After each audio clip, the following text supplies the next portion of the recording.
আমাৰ মাজত মঞ্চত উপবিষ্ট আইকিউএছিৰ কোঅৰ্ডিনেটৰ মহোদয় ডক্টৰ হাছান আলী আহমেদ তেখেতক ধন্যবাদ জনাইছোঁ আৰু একাডেমিক ইনচাৰ্জ বাইদেউ ডক্টৰ বেন্দনা চক্ৰৱৰ্তী লগতে আমাৰ দৰ্শন বিভাগৰে মনোৰঞ্জনময় প্ৰধানী ডাঙৰীয়াক ধন্যবাদ জনাই আজিৰ কাৰ্যসূচী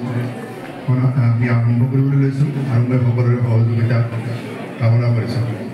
আজি নৱাগত আদৰণি সভাৰ বিশেষকৈ মোৰ মৰমৰ ফাৰ্ষ্ট ছেমিষ্টাৰৰ ছাত্ৰ ছাত্ৰীসকলক মই বিশেষভাৱে ধন্যবাদ জনাইছোঁ আৰু তেখেতসকলক তেওঁলোকে আজি উপস্থিত হৈছেহি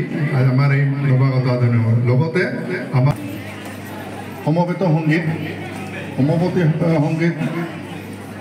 পৰিৱেশন কৰিবলৈ আমাৰ মহাবিদ্যালয়ৰ ছাত্ৰীসকলক মই আহ্বান জনাইছোঁ।